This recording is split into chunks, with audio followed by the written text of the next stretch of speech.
Hey guys, welcome back to Dwood Reviews. I wanted to do a review and show you guys the clippers that I used to do my haircut.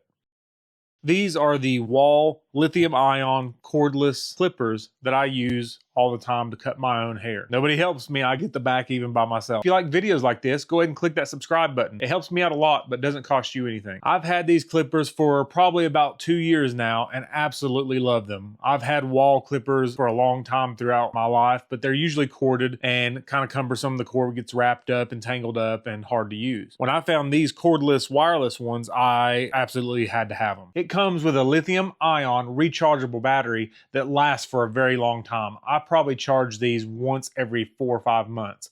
I think the manufacturer recommends to at least charge them every 6 months, even if you don't need to. It also comes as a fast charger so that if it goes dead, you can plug it in for about 15 minutes and it charges enough for you to be able to use it, and fully charges within 3 to 5 hours. On their page, they claim that it has a self-sharpening blade on it. I would assume that's correct. I've never had to sharpen it and never had any issues with it cutting my hair. These clippers are extremely quiet, which I absolutely love, where I've had ones in the past that were pretty loud. This makes it where when I'm in the house trying to cut my hair, I'm not bothering anybody else and it's not bothering me either. These are the guards that I use on my hair, which is the number 2 and the 1/2. It comes with guards from 1/2 up to 8 and then a left and right tapered guard, which actually works out to 1/16 of an inch up to 1 inch long. That's a great variety of lengths that you can cut your hair at. As you can see, it does a great job cutting my hair, and once you go wireless, you never go back. I could not stand to go back to a wired clipper. If you're interested in these, go ahead and click on the link in the description and get yourself some.